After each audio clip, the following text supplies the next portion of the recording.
네, 안녕하세요. 반갑습니다. 저는 성신여자대학교 정치외교학과의 김영직 교수입니다.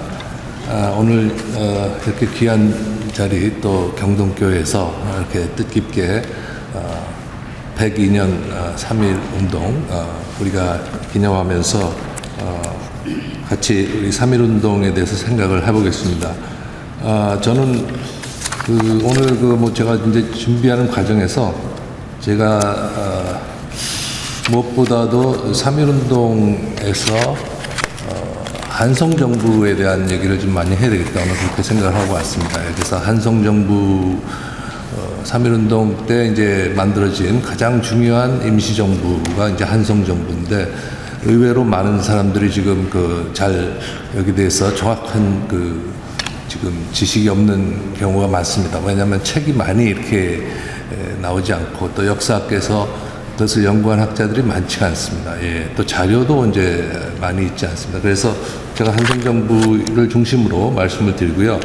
그 다음에 발표할 때 이제 3.1 운동의 국제적인 측면을 이제 좀 제가 어떻게 이 안에서 발표할 것인가 고민했는데 3.1 운동의 그 단계, 국내적으로 이제 3.1 운동이 이제 임시정부라고 하는 또 근대 국가를 지향하는 그 외교라고 하는 그 관점에서 국제사회에 이제 어떤 영향을 주기 시작했고 그것이 결국 그 이후 시기에 독립운동과 또 우리가 잘 아는 2차 세계대전 때 이제 열강들이 이제 우리의 독립을 지지하면서 이 모든 것이 이제 계속해서 이제 이 발전해 나갔습니다. 그래서 3.1 운동을 지금 이제 100년 후에 2년 전입니다만은 다시 평가를 하는 그런 많은 학자들이 3.1 운동은 이제 우리에게 혁명과 같은 역할을 했다라고 하는 것에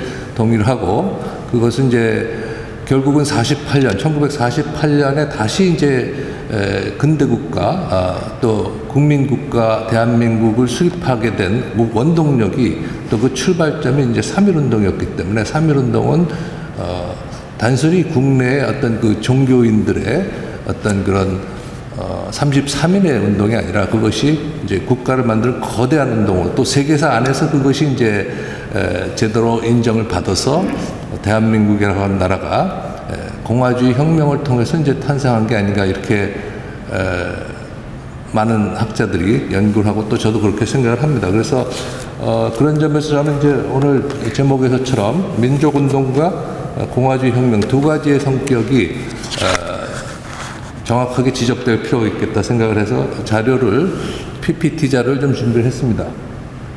이것을 여기다 쓰는 건가요?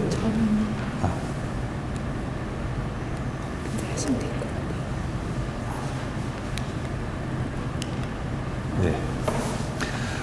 그래서 사실 이 자료가 다 이제 시간 관계상 제가 이제 이 준비한 글에 있는 것을 좀 중요한 것만 일단 간단하게 만들었지만 그래도 이것이 굉장히 도움을 준다고 생각해서 좀 만들었습니다. 3.1 운동은 사실은 아주 거대한 사건입니다.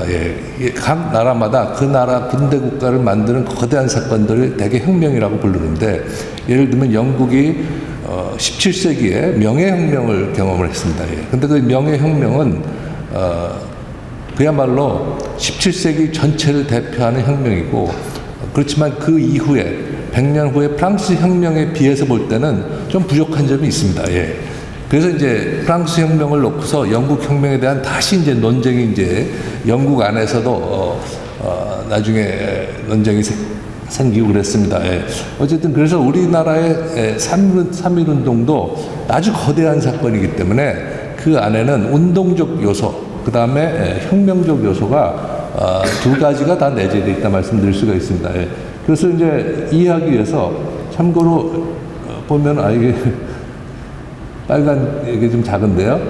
우선 운동적 요소가 강한 것은 3.1 운동의 이 선언문의 형식 때문에 좀 그렇습니다. 근데 3.1 운동의 이 선언문 최남선이 작성을 했는데요. 그 기미독립 선언문은 사실은 28 독립선언문, 동경 유학생 28 독립선언문이 바로 한 달 전에 나왔기 때문에 그 선언문을 보고서 만들었습니다. 예. 근데 그 28 독립선언문은 춘원 이강수가 와세다 대학에서 이제 정치학을 공부하는 정치학도였기 때문에 아주 정치 사상적으로 정치 혁명적인 그런 선언문입니다. 예. 근데 이것은 이제 유학생들 경우에는 물론 가능하지만 국내에 있는 이제 다수의 이제 대중들이 참여하는 운동에 그렇게 정치적인 선언을 하면은 많은 사람들이 희생될 것이기 때문에 이 최남선과 이 독립 3.1운동 지도부에서 아주 가급적이면은 온건하게 이것을 이제 표현해 달라 요구를 했습니다. 그래서 그 지도부의 요구를 받고 또 본인도 계몽주의자이고 또 이분은 최남선은 이제 크리스찬은 아닙니다. 그렇지만 본인이 크리스찬의 영향을 많이 받았다고 나중에 이제 고백을 하고 있습니다. 그래서 인도주의적인 관점에서 이제 썼기 때문에 3.1운동은 이 독립선언문 치고는 굉장히 특이한, 독립선언문은 원래 굉장히 강력한 그런 메시지인데 굉장히 부드럽고 호소적인 어떤 그런 성격의 글을 독립선언문을 썼습니다. 물론 그 안에 있는 이 세계사적인 인식, 국제사회에서의 이제 지금 이상주의적인 또 민족 자결주의적인 대세, 이것은 이제 1차 세계대전 종전과 맞물려서 지금 세계 정세가 이제 그렇게 바뀌고 있는 것을 정확하게 포착을 했습니다. 예. 어쨌든 그래서 이제 운동적 요소와 그다음에 혁명적 요소가 같이 이제 결합을 하게 됩니다. 왜냐하면은 3.1운동의 이제 준비 단계부터 이제 아까도 우리 앞에서 발표하신 목사님 말씀처럼 기독교계와 천도교계가 준비 회의를 많이 했습니다. 예. 많이 해서 거기서부터 어떤 사람은 조금 더 이제 이것이 평화적이어야 된다라고 생각을 하는 사람들이 이제 많이 있었지만 또 어떤 사람들은 지난 10년 혹은 그 이전부터 일제에 이제 그 탄압을 받고 감옥에 갔다 온 많은 그런 이제 우리 민족운동을 몸으로 실천하는 분들이 많이 있었거든요. 그래서 이분들은 이것이 평화적인 선언만 가지고 끝나가지고는 독립을 달성하는 목적에 부족하다. 그래서 임시정부 같은 것이 있어야 된다는 생각을 했습니다. 그래서 이것은 이제 3.1운동은 그거 자체로 우리 국내적인 많은 대중들의 민족주의적인 각성을 그것을 필요로 하면서도 또 국제사회에 우리의 독립을 알리기 위한 중요한 이 사건이 돼야 된다. 그러기 위해서는 3.1운동에서 임시정부가 나와야 된다. 이제 이런 생각이 나왔던 것이죠. 예. 예. 그래서 이제 3.1운동의 이제 두 가지 요소가 조금 다릅니다. 예. 근데 그것이 서로 공존하고 있었다. 특히 이제 3.1운동은 이제 국내에서 일어났지만 사실 망명정부 운동은 해외에서 할 수밖에 없습니다. 예. 그래서 한성정부는 이제 국내에서 만들어졌지만 결국 한성정부의 인사들이 모조리 일망타진 당하듯이 국내에서 체포됐기 때문에 그 지도부의 이제 그 두 사람, 그 이규갑 목사와 그다음에 홍면희, 그 나중에 가명을 이제 쓰죠. 그 홍진이라고 이름을 바꾸는데 그 홍면희와 이규갑 목사는 상해로 가가지고 상해 또 노령 이런 지역으로 가서 계속 독립운동을 하려고 처음부터 준비를 하고 있었다. 그래서 특히 이규갑 목사는 그 아주 특이한 분입니다. 예. 이규갑 목사가 이제 이 상해에 가서 도산 안청화와 같이 이제 상해 임시정부와 한성정부를 통합하는 운동을 합니다. 예. 그래서 통합을 하는데 사실 통합하기 이전에 이규갑 목사는 신민의 운동을 이미 10년 전에 했고 또 집안이 의병 운동을 하는 집안입니다. 그래서 형이 이규풍이라고 하는 분인데 이미 이제 지금 무장 투쟁을 하고 있습니다. 그래서 이규갑 목사는 이제 3.1운동 직후에 이런 이제 임시정부를 만들면서도 그것이 해외에 나가서 무장 투쟁을 해야 된다는 그런 관점에서 이것을 만들었습니다. 그래서 아주 혁명적인 그 요소가 많이 들어가 있습니다. 예. 왜냐하면 늘 투쟁을 하고 투옥 경험도 굉장히 수십 차례 이제 감옥에 갔다 온 사람이 바로 이규갑 목사 같은 분이고 또 그런 분들이 굉장히 많았습니다. 독립운동 가들 중에는요. 예. 예. 그래서 3.1운동에 대해서 이제 제가 이 글에서 앞에 많이 썼는데 어느 시간 관계상 그건 좀 생략을 하겠습니다. 단지 이제 3.1운동은 굉장히 여러 주체들이 연합해서 이제 이 대중화를 했다.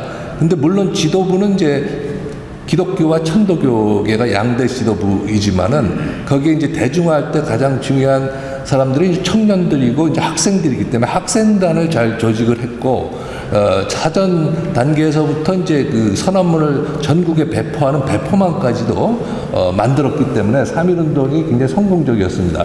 그렇지만 이제 3.1운동은 이제 임시정부로 해가지고 이제 발전돼야 했기 때문에 그것을 인식한 많은 이제 이 지도자들이 임시정부를 만들려고 이제 노력을 했죠. 그래서 이제 임시정부가 많이 등장을 했는데 그 중에 대표적인 것이 노령정부, 상해정부, 그 다음에 한성정부 이 3대 정부로 알려져 있습니다. 근데 3개만 있는 게 아닙니다. 7개가 있다라고 이제 학자들이 얘기를 하는데, 사실은 미국에서 이제 필라델피아 한인 대표자 대회도 일종의 임시정부적인 성격을 갖고 있기 때문에 그것까지 치면은 한 4가지 정부가 이제 통합을 해야 되는, 그죠? 통합을 하지 않으면 우리의 이제 민족 3.1운동이 너무 이제 분산화되고, 국제사회에서 혼선을 초래한다. 이렇게 생각을 했던 것이죠. 그래서, 날짜별로 보면 이제 노령정부가 제일 먼저 선포를 했습니다만은, 노령정부는 이제 좀, 구체적인 뭐라 그럴까요? 헌법, 헌장 이런 것이 부족했습니다. 그 다음에 상해 임시정부가 가장 체계적이고, 또, 많은 독립운동가들이 3회에 모였기 때문에 4월 13일 날 대한민국 임시정부를 선포했습니다만은 거의 동시에 미국에서 이승만과 서재필이 중심이 돼서 필라델피아 한인 대표자 대회 이것도 3.1운동 문서를 가지고 했습니다. 그리고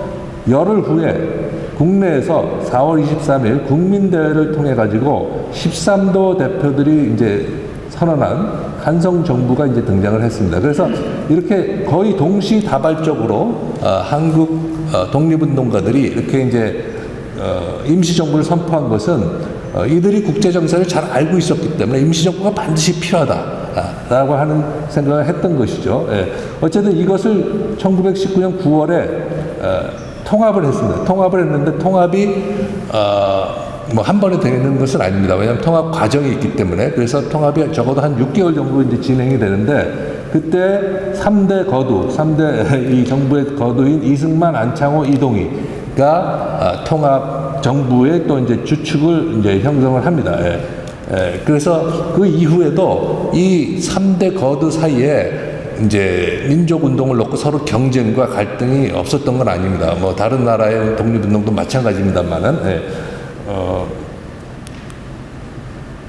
그리고 이제 국내에서는 3월 초에부터 4월 말까지 2개월 동안 전국에서 독립운동이 아주 확산이 아주 정말 놀랄 만큼 혁명적으로 확산이 됐는데, 죄송합니다. 이때 이제 박은식 선생이 집계한 바에 의하면은 전국에서 이제 이 독립시위가 1,500건 정도 일어났다. 이런 집계를 발표하고 있습니다. 물론 중복된 것이 있기 때문에 이제 이것이 실제로 이제 1,200개다. 또 이제 김진봉 교수 같은 분은 그렇게 얘기를 하고, 또 일자는 또 그걸 또 줄여가지고 한 800개다 이제 그런 주장을 합니다. 예. 어쨌든 그래서 여기 이제 그 통계 자료들을 좀 나타냈는데, 지역별로 이제 또 분포를 보면은 가장 처음엔 서북 지역에서 굉장히 활발하게 3.1운동이 일어났고, 그것이 이제 남쪽의 경상도 지역에서도 이제 그것을 받아가지고 3.1운동이 좀 다른 흐름이지만 또 계속해서 대중시위로 전개됐습니다. 예. 그리고 이제 이 중반기 3월 말부터는 이 중부지방 경기도와 충청도를 중심으로 한 지역에서 굉장히 많은 이제 독립운동이 일어났고, 우리가 잘 아는 바와 같이 유관순 같은 경우에도 바로 이 중부지방에서 일어난 독립운동 중에 하나입니다. 거기서 이제 유관순은 이제 그 가족 전체가 다 독립운동을 해가지고 거의 몰수하다시피 할 정도로 그런 이제 아주 애국적인 집안의 그 사례입니다. 예. 그래서 이것을 이제 조선 총독부 일제는 3.1운동을 독립운동이란 말을 안 쓰고 소요사건이라고 이제 그렇게 다 기록을 합니다. 소요사건. 그리고 좀 편견을 가지고 자기네들의 이제 그 통치를 정당화하기 위한 그런 하나의 수단으로서 자료를 계속 조사하고 축적을 했습니다. 예. 어쨌든 그래서 이거는 이제 국내적인 전기는 제가 생략을 하고요. 예. 지금 상해 임시정부에 대해서는 너무 잘 아시기 때문에 제가 특별히 많이 말씀 안 드리겠습니다. 예. 상해 임시정부는 제가 사실은 자료를 좀 준비한 게 있는데 그 자료 중에 이제 중요한 것은 상해 임시정부와 한성정부를 통합하는 것이 굉장히 사실 어렵다는 겁니다. 예. 그 어려운 이유가 정부의 형태가 다릅니다. 예. 한성정부는 그런 이제 집정관 총재 혹은 대통령제라고 할 수 있고요. 상해 임시정부는 그런 내각 책임제입니다. 예. 그래서 거기는 국무총리를 두는데 그것은 뭐라 그럴까요? 그 주권, 통치권이 저쪽은 대통령이 있고 이쪽 상해 정부는 의회에 있는 겁니다. 이것이 이제 서로 충돌을 하고 그것을 통합하는데 여러 가지 어려움이 나중에 추후에 발생을 합니다. 예. 한성정부는 어떤 것이냐? 예. 한성정부는요, 아주 특이한 정부입니다. 근데 특이한데, 가장 중요한 것은 이규관 목사입니다. 근데 이 이규관 목사는 3.1운동 33인 중에 신홍식 목사라고 하는 분이 계시죠. 근데 신홍식 목사님이 감리교, 목사님인데, 그 평양 지역의 장대현 교회에 이제 담임 목사님이시고 그분 밑에서 부목사로 이규관 목사님이 이제 거기 가서 지금 부목사를 하고 있는 과정에서 3.1운동이 났기 때문에 자연스럽게 이규관 목사님은 3.1운동 지도부하고 같이 이제 그 제2선이나 3선 지도자들하고 같이 다녔습니다. 33에는 안 들어갔지만 그래가지고 거기서부터 여러 가지 이제 일을 하다가 3.1운동 독립선언할 때 그 파고다 공원에서 같이 서가지고 그 독립선언문을 이렇게 읽어주는 거기서 이제 도움을 주고 있었어요. 그리고는 이제 물론 3.1운동 선언문 낭독하고는 다 이제 체포령이 났기 때문에 다 이제 피신해 있었죠. 그러다가 이제 자기의 과거 동지들이 찾아와서 임시정부를 만들자고 이제 한 겁니다. 그래서 이분이 그 동지들이 누구냐면은 이제 이분이 공주에서 또 목회를 하시고 영명학교를 만드신 분입니다. 그래서 이분은 이제 그 공주 또 그 충청도 지역에서 독립운동을 같이 했던 민종식 계열의 의병들이 찾아왔어요. 그래서 이분들하고 같이 이제 모든 과거에 투쟁을 했기 때문에 기독교계와 그 다음에 이 충청도계를 합쳐가지고 하는데 그 충청도계 분들이 대부분 유림입니다. 유림. 의병 운동에는 유림이 강하기 때문에 유림이기 때문에 유림들이 이제 이 3.1운동을 이어가지고 들어왔어요. 그러니까 유림은 3.1운동 때는 직접 가담을 못했잖아요. 못했는데 이 한성정부에는 많이 가담을 하게 됩니다. 어쨌든 이게 특이합니다. 그래서 이 이규환 목사는 목사이지만 충무공의 또 후손이라서 민족운동이 이제 그 집안에서부터 굉장히 강력한 흐름으로 가풍으로 자리 잡았고 그분이 이제 홍면이라고 하는 법률가, 이분은 검사 출신입니다. 대한제국 검사 출신이고 변호사하고 같이 만들어 가지고 이제 많은 문건들을 만드는데 이 법률적인 관점은 이 홍면이 이분이 담당을 해서 이 두 분이 나중에 상해 가가지고 계속 여러 가지 활동을 하게 됩니다. 시간을 잘 가게 되겠네요. 네. 그래서 제가 주어진 시간 안에 이제 마치도록 하겠습니다. 이 한성정부는 초기부터 그래서 현순 목사와 늘 소통을 했습니다. 현순 목사는 이제 3.1운동 지도부에서 상해로 파견했죠. 가서 빨리 독립운동 거기서 사무실을 차리라. 그래서 현순 목사가 이제 연락책을 맡고 갔는데 이 현순 목사하고 직접 연결을 해가지고 이제 독립운동 한성정부를 이제 조직을 합니다. 그때 아주 특이한 거는 한성정부는 수석 대표를 조만식 선생을 리스트에 올렸습니다. 그런데 조만식 선생이 이때 개인적으로 체포가 됩니다. 3월 초에 체포가 돼요. 그 상해로 넘어가려고 하다가 국경 지역에서 체포돼서 지금 수감되어 있기 때문에 13도 대표의 조만식에 실명을 쓸 수가 없습니다. 실명을 쓰면 이제 이중 처벌이 되는 거죠. 지금 하나의 죄에다가 또 하나의 죄가 이제 그래서 이만직이라고 하는 이제 다른 인물로 이렇게 그 가명을 씁니다. 어쨌든 이 수석 대표로 조만식 선생이 등장했다는 것은 아주 이건 또 획기적인 것이죠. 그래서 조만식 선생이 아시다시피 1920년대에 이제 물산 장려운동이라든지 이런 민족운동을 하는 것은 다 그 배경에는 3.1운동부터 연결되어 온 그런 이제 기독교계의 그 민족운동의 그 뭐라 그럴까요? 그 내력이 있는 겁니다. 예. 어쨌든, 이 한성정부는 또 공화주의 노선을 이제 천명을 했습니다. 그래서 한성정부 국민대회를 할 때 깃발을 만들어가지고 깃발을 들고 뭐 차에서 이렇게 그걸 깃발을 날리고 학생들이 전단을 뿌렸는데 그때 깃발 중에 하나가 공화만세입니다. 공화만세. 예, 공화주의로 국가를 만든다는 것을 분명히 이제 이 지도부에서 중요하게 봐왔습니다. 예. 단지 이제 이 대표를 집정관 청제라고 불렀는데 이 집정관 청제라는 말은 무슨 말이냐? 이것은 중국식 표현이고 중국의 이제 신해혁명, 1911년 신해혁명에 참여한 그 인사들이나 혹은 유림계의 정서를 고려해가지고 전통적인 명칭을 좀 쓰자. 그래서 이제 장관들도 총장이라고 부르고 무슨 법무총장, 외무총장 이렇게 부르고 대표를 집정관 총재라고 불렀습니다. 그런데 이것은 이제 이승만은 프레지던트를 번역을 했습니다. 예, 나중에. 그래서 이승만에게 이 한성정부 문서가 신홍우를 통해 가지고 신흥우를 통해 가지고 전달이 됩니다. 한 두 달 후에 전달이 돼서 그것을 받고서 이승만은 1919년 5월부터 한성정부의 대표 자격으로 집정관 총재의 자격으로 영어로는 프레지던트라고 이제 번역을 해서 활동을 하기 시작을 한 겁니다. 예. 그래서 여기 이제 13도 대표의 리스트도 있고요. 예, 제 글에 다 있습니다. 예. 그 다음에 이 한성정부의 이 장관 리스트, 그죠? 이 장관 리스트들을 나중에 이제 도산 안창호가 보고 한성정부랑 통합할 때 무조건 이 리스트대로 하자. 이 리스트를 하나도 바꾸지 말자.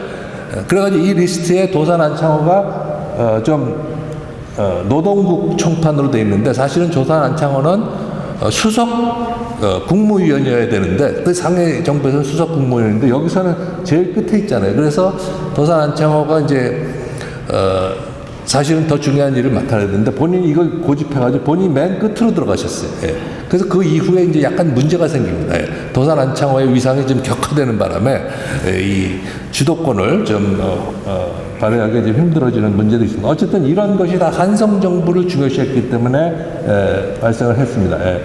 한성정부는 평정관을 또 이렇게 선임을 했습니다. 그런데 평정관에는 재밌는 게 평정관에는 여기 이규환 목사 이름도 들어가 있고 자기 형 이규풍도 들어가 있고 또 유명한 독립운동가들이 많이 있습니다. 여기에는 신채호라든지 뭐 손정도라든지 물론 손정도는 미리 3.1운동 지도부하고 다 연락이 된 분이죠. 예. 그렇군요. 그래서 제가 이제 사실은 자료를 저거 말고 또 준비한 게 있는데 이게 지금 컴퓨터랑 연결이 좀 어려워가지고 본문 가지고 이제 마무리를 짓도록 하겠습니다. 예. 그래서 이 한성정부가 이제 만들어지고 이규환 목사와 지금 이런 분들이 이 한성정부를 이제 해외에서 망명정부를 할 수밖에 없다라고 한 것은 여러 가지 이유가 있는데 가장 중요한 이유는 많은 독립운동가들이 한성정부를 피로 세운 정부라고 불렀습니다. 피로 세운 정부. 그건 무슨 얘기냐면은 상해 임시정부는 처음부터 상해에서 태어났고 노령 임시정부 처음부터 노령 해외에서 만들어졌기 때문에 그 사람들이 체포되지 않았어요. 감옥에 갈 이유가 없었어요. 반면에 한성정부는 국내에서 3, 4월부터 이제 인천에서 만국공원에서 만나고 막 이러는 과정에서 수배를 당해가지고 검문을 당하고 그리고 이제 4월 23일 날 종로에서 이제 이 국민대회를 할 때 많은 사람들이 검속이 됩니다. 그래서 이 사람들이 다 감옥에 가서 뭐 2년형, 뭐 1년형 뭐 이렇게 살기 때문에 그 과정에서 고문도 많이 당하고 어떤 사람은 4년 감옥에 있었습니다. 이래서 그 희생이 굉장히 컸고 국내에서는 도저히 임시정부를 할 수가 없다. 이것은 이제 그 뭡니까 이규환 목사가 나중에 회고록에 적고 있습니다. 그래서 이제 상해로 가져갔다. 본인도 상해로 가는데 이규환 목사 아내까지도 완전히 감옥에 지금 갇혀져 있는 상태입니다. 많은 사람들이 이미 감옥에 갔기 때문에 그 이규환 목사가 나중에 회고를 하면서도 정말 눈물의 회고를 합니다. 그래서 이걸 피해 정부라고 부르고, 그래서 이 한성 정부의 문건을 본 그 도산 안창호가 감격을 해가지고 무조건 한성 정부의 체제로 우리가 들어간다.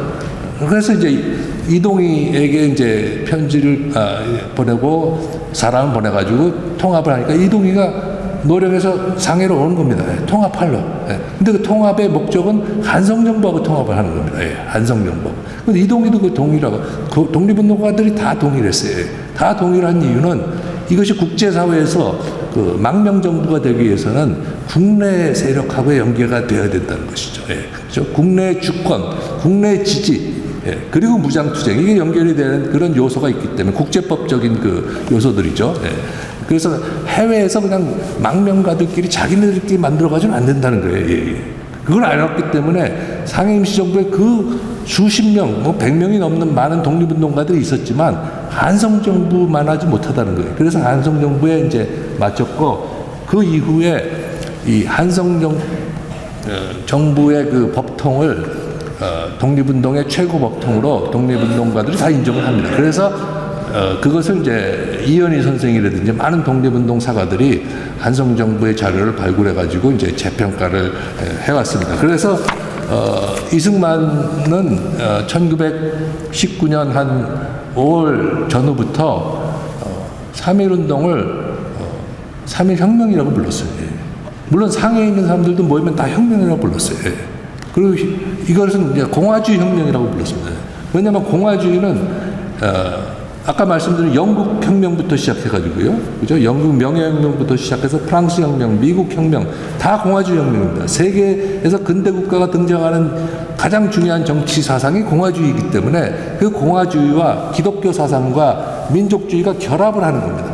이 결합을 해가지고 나가야 되기 때문에 거기에는 독립운동가, 활동가도 필요하지만은 학자가 필요한 것이죠. 민족주의 사상을 이해하는 학자들이 반드시 있어야 독립운동이 어떤 경지에 올라갑니다. 상당한 수준으로 올라갑니다. 그래서 이제 그것을 연구한 학자가 우리나라에도 좀 제법이 있습니다만 이승만이라든지 뭐 신채호라든지, 그래서 그 사람들이 이제 혁명이라고 하는 얘기를 하는 것이고, 이태리 혁명가의 유명한 사람이 누가 있습니까? 마찌니라고 하는 학자가 있죠, 그죠? 마찌니가 런던에서 이태리 독립운동에 대한 강의를 했습니다. 그래서 이제 마치니와 나중에 가리발디하고 그런 이제 이태리 그 뭡니까 또 외교관들, 그런 사람들이 힘을 합쳐가지고 다시 이태리를 통일한 겁니다.